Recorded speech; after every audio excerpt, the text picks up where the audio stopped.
Welcome to Sports Beat KC, the Kansas City Star's daily sports podcast. It's Thursday, June 10th, and I'm Blair Kerkhoff.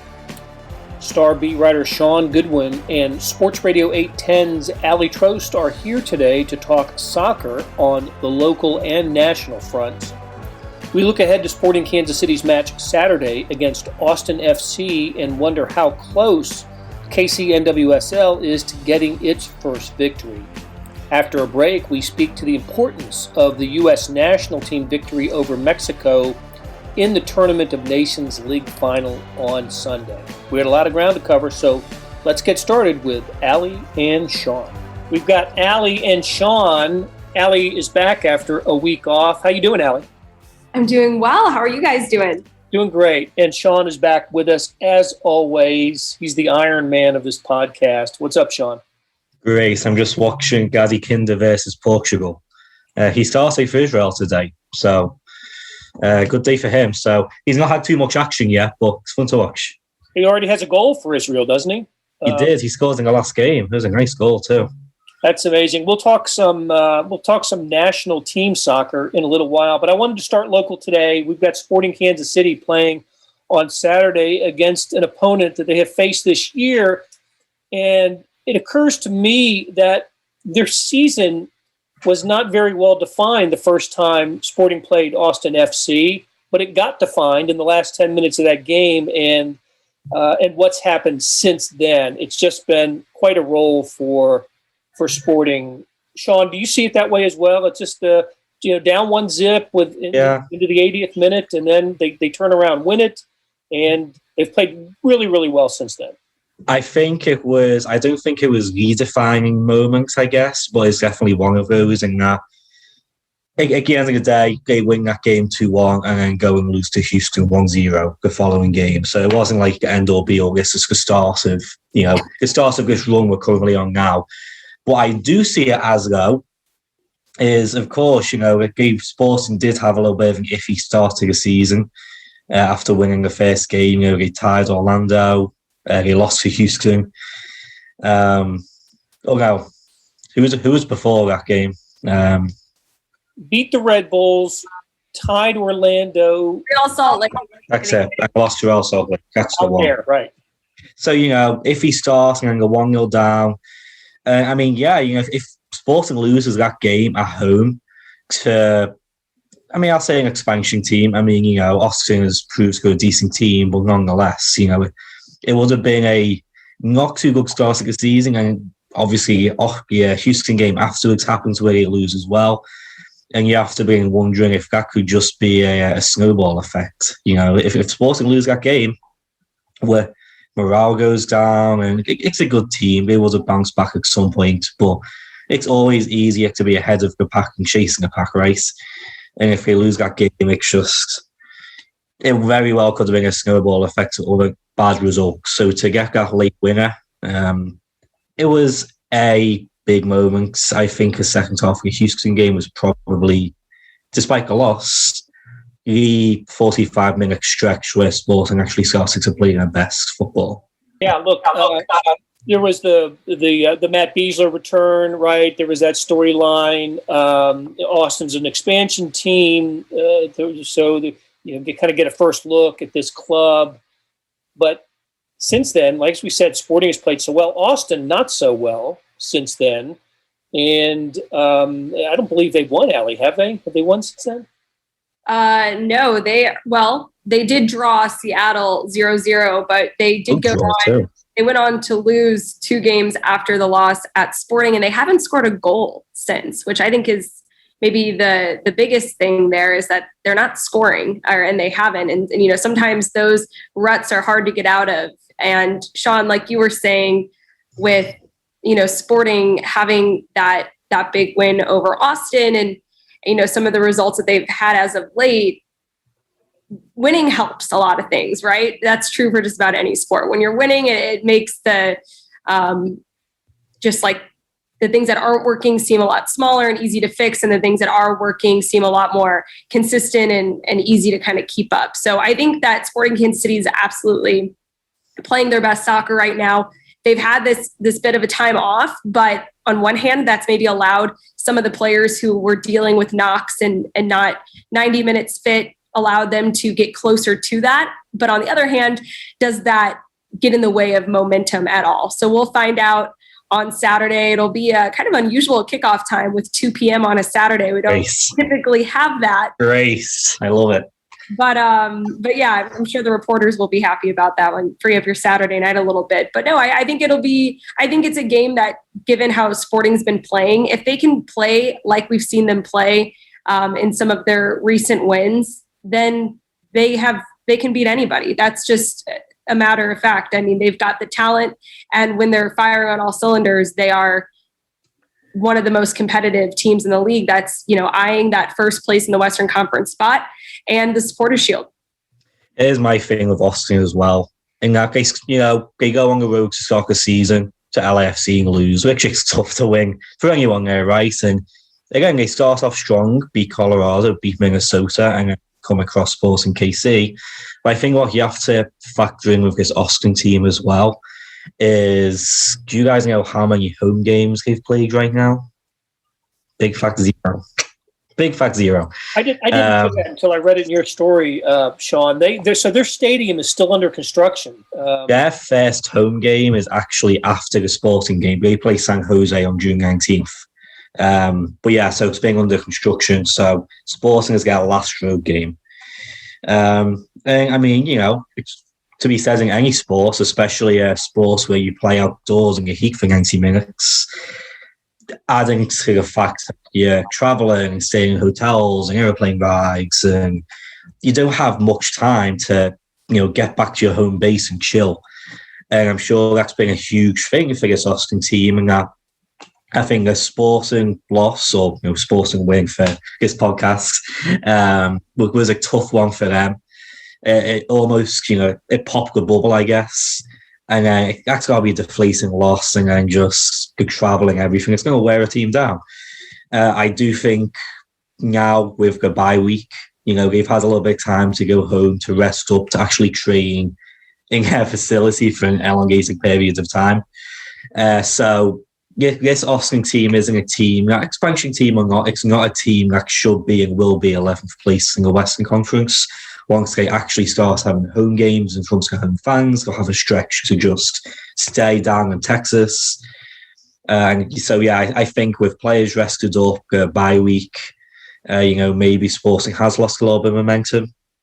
I don't think Sporting fans should come into this game and be like, Austin's lost every game since, they're in 11th place, we're in second, they'll be fine. Because there's a lot of other factors that have gone into Austin being as low as they are after such a hot start, where clearly when they weren't as worn down and weren't as tired, they're obviously a very good team. One other thing, though, about their hot start, and that is that the two teams that they beat in those opening games that kind of got them on the map in the first 3 weeks of the season were Minnesota United, who opened the season with probably the worst and most unexpected start in MLS, and then the Colorado Rapids, who opened the season with a draw 0-0 against FC Dallas, and then a loss to Austin FC, and then went on to win like their next 3. So they faced two teams that weren't necessarily maybe at their best. So, it's just at this point in the season, things are still pretty fluid. I think, you're starting to see the identities take shape and who teams really are, who's for real, who's not.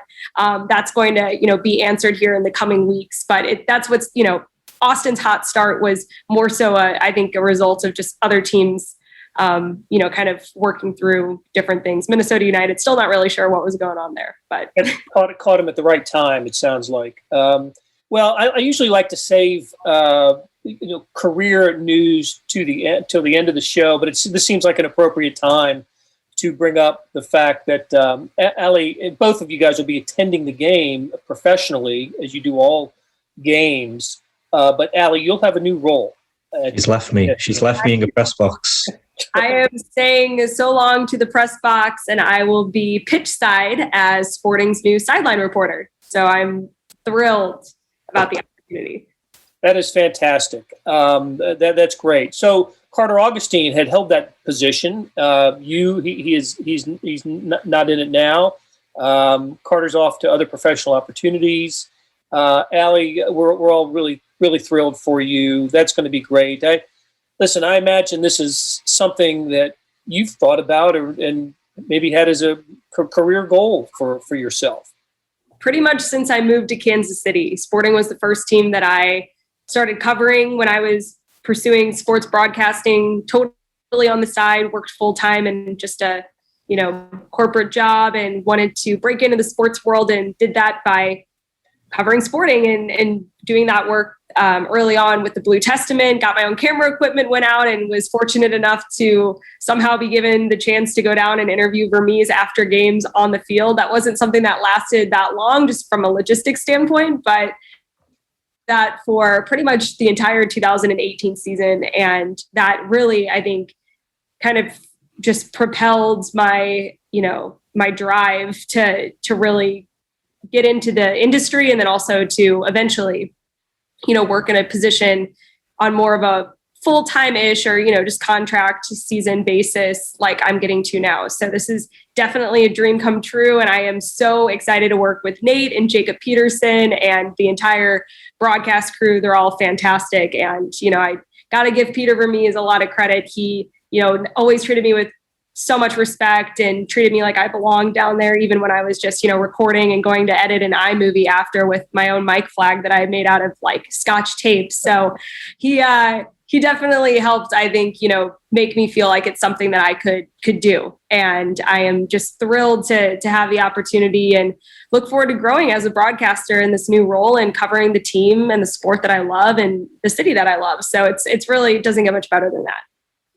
Oh, that's great to hear. And what a different perspective you'll get on the games from the sideline view rather than the press box. I do love with the press box. I do. I like to see plays develop and everything, but you'll feel the game on the sideline, which is going to be really cool. Good for you.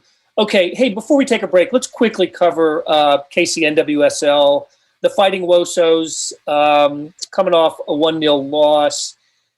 Been tough for the expansion team. Shaun, what can we say about this team? I thought Hugh Williams, maybe for the first time, was in a post-game press conference, was, you could sense the frustration a little bit. I think I heard him say disappointed about 3 times in one paragraph, and said something about you got to find ways to win and not lose games.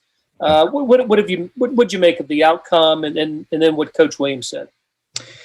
Yeah, I'm sure Hugh wasn't appreciate me saying this as much. He's always positive. He's always looking for the best in things, but he puts the most pressure on himself, and you can tell that it's you're this deep in the season now, including that. Challenge Cup and still doesn't have a win. It's got to be frustrating. It's got to be a little bit disheartening. And, he continues to say that we're getting better every single game and things are looking good. And I do think that these last 2 games, we talked about the Orlando one last week with the given goal that probably wasn't so much a goal. And then you look at what happened in this past game against Houston. They have it appears to be a good goal. It was given offside. It's tough from my angle. I've heard from fans who has a better view that it looked like she was. If it was who scored the goal now, Ilie? It was Lara Cass. Yeah, Lara Cass. Maybe fractionally offside, but it was one of those very split-second decisions that's taken away. He continues to create good chances. And then go give up a late goal, which seems to kind of be a theme as well, and lose 1-0. It's another loss and it's another missed opportunity. So it is a mix of you do need to be scoring the chances when you take them. I was at the filling station yesterday and got a nice call from Ilie wanting to chat about it for 15 minutes or so. It's they certainly look better than they did 8 games ago. But they just need to be a little bit more deadly when they have the chances, and honestly just be a little bit less predictable, mix things up a little bit. And that's something me and Ilie talked about yesterday, and pretty football, possession football. It's nice and it obviously has its place in a game. But sometimes if you have a quick ball over the top, if you want to catch a defence by surprise, just take it. That's when we've seen Kansas City, honestly, most aggressive, I guess, and most dangerous. It's those late game moments when they're already down and they're sending deep balls into your box. You've got a couple of goals that way, and do that in the 30th minute, in the 40th minute every so often. Catch a defence by surprise. You never know. It's just it's a little bit too predictable right now, in my opinion. Yeah, Shaun, I think what's tough is that when you look at the last two games, Orlando still, I believe at this point, the first team in the standings currently. They're sitting in first place. Houston jumped up quite a bit with that win over Kansas City. They won the 2020 Challenge Cup last year. They've got a stacked roster. So definitely one of the better teams in the league, even if they're not up there right now as far as standings are concerned. But, Kansas City hung with both of those teams all game long, and the score lines will show it. But if you want to win games, you have to score goals. You can't go out every game and fight for, it should be a goal, of every team to go out and try not to concede. That is, defensively, what teams aim to do. But you also have to score to get those 3 points. And in Kansas City, it's not coming together there right now. They are creating more chances. And I think seeing that progress each game with more chances being created, that will eventually lead to goals. But, when you get done with each game and you look at the number of chances created, there's got to be one or two that you're able to put away. And it was very unfortunate, too, in those last two games against quality opponents that Kansas City did hang with for, all 90 minutes pretty much. It's unfortunate that, they kind of got, I hate saying they got screwed by the ref, because that just implies that it was like 100% wrong. I feel like it's, depends on who you talk to, but, the goal that was allowed for Orlando that from different angles looks like Abby Smith did in fact swat it off the line. And then the goal called back by Mariana Larroquette, maybe just a hair offside. It's things like that are unfortunate, but they happen in the game.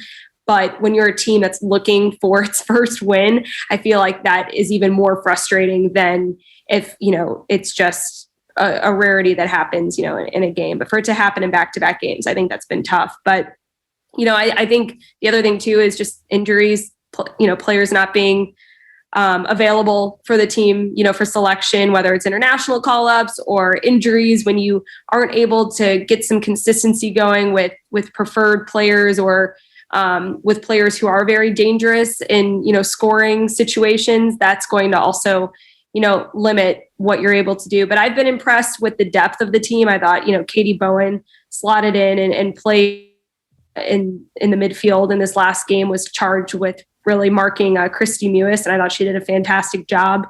And they've got depth, they've got versatility, and I think they've got the pieces. And it's still pretty early in the season, so it's just going to be a matter of time. But it's going to feel really good, not just for the fans, but especially for Coach Williams and the team when they're finally able to start scoring goals more regularly and get some wins. Here's my thing before we move on as well, and we can talk about the Orlando game and a fraction offside for Larroquette. And yeah, it sucks. You do need a couple of lucky breaks here and there, but at the end of the day, you have 90 minutes to score. When you lose a pair of games 1-0, you can't really complain about, oh, well, this happened or that happened because of a referee's decision. Hugh said himself. And it's clear to any sort of sports fan, fans, if they're a little bit pissed off, can go, oh, the referee did this, oh, the referee on your team, blah, blah, blah. But at the end of the day, you have a full 90 minutes to score plenty of other goals. Kansas City did create chances. And it's not like, they lost 3-0 and that would have made it 3-1. There's the fact there's a pair of 1-0 games. If you put away chances in the other 89 minutes of the game, you win. It's the fact that they're not. So, I don't think that they're using that like as a crutch. They're not, just as a whole, But and that's, it is like, to say, oh, like the refs, blah, blah, blah. Like, to your point, yes, like you can't, like those things do happen and it's just a reality in faces. But yeah. Don't let it decide a game.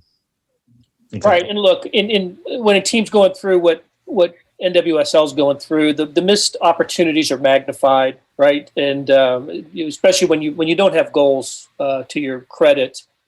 I've got a feeling though, once they come, they're gonna come in bunches. I do. I maybe I'm wrong about this, but it just seems to me when a team is as unfortunate, and there's talent on this team, it's going to happen for them at some point.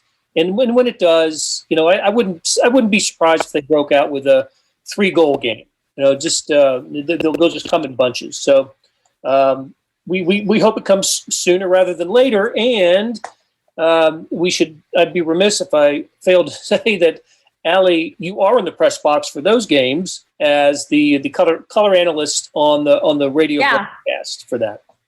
All these new jobs, they just all kind of happened at one time. But that's been a really cool experience. I didn't do a lot of I haven't called a lot of games as an analyst, but it's allowed me to, I know the team really well. I know the league, and it's been a new thing, and calling, via radio and all of that stuff is definitely different because you don't have the visuals. So there's an added challenge there in making sure that you are at the most possible detail explaining what's going on in the game. So it's been really fun though. And, I love talking about this team. So getting to sit up there and do that and live react to the things happening for a full 90 plus minutes is really fun. So I've really enjoyed it.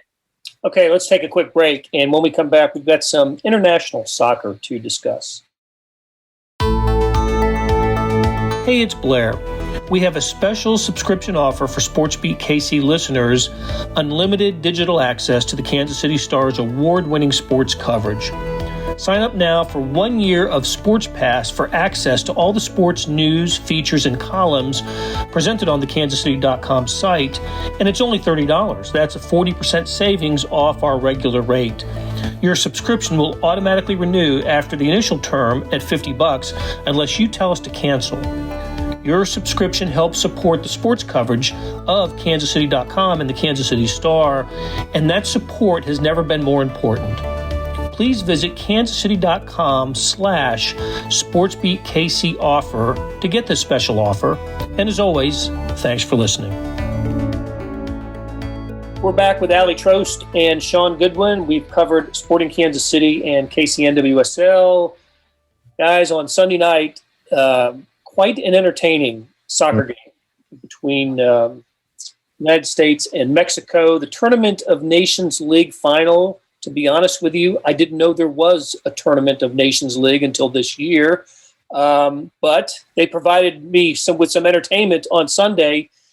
Just listen, we can talk about the fan behavior and that, but I'd rather talk about the action, and we'll save fan behavior for another show. But what a tremendous outcome for the United States to outlast Mexico 3-2 in extra time. Ilie, I'll start with you. What does this mean? Let's say in the short term and the long term. And in the short term, I mean, we got the Gold Cup coming up, and Kansas City is going to be a part of that in July. I don't think we'll see many of the players who suited up for the U.S. playing for the Gold Cup, but they needed an outcome like this just to maybe just feel good about soccer in this country. And maybe even more so, Greg Berhalter needed that result. Sure. So right. I think it was a great win, all in all, for the young players. I mean, this team is mostly comprised of young players. I think the average age is, correct me if I'm wrong, it's like 24, 20. It's like it's young. Okay. Like this is not the World Cup qualifying team that lost to Trinidad and Tobago in 2008.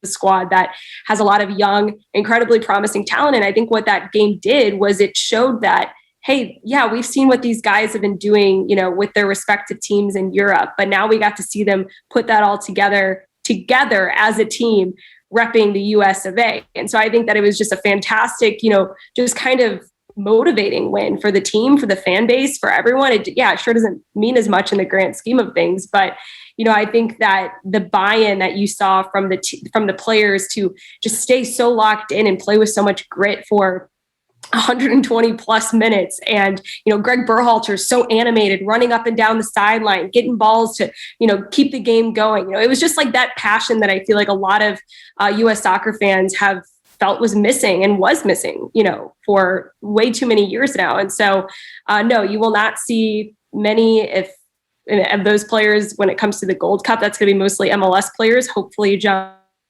for the Sporting KC fans, gets the call up there. This was a mostly European squad or players playing in Europe.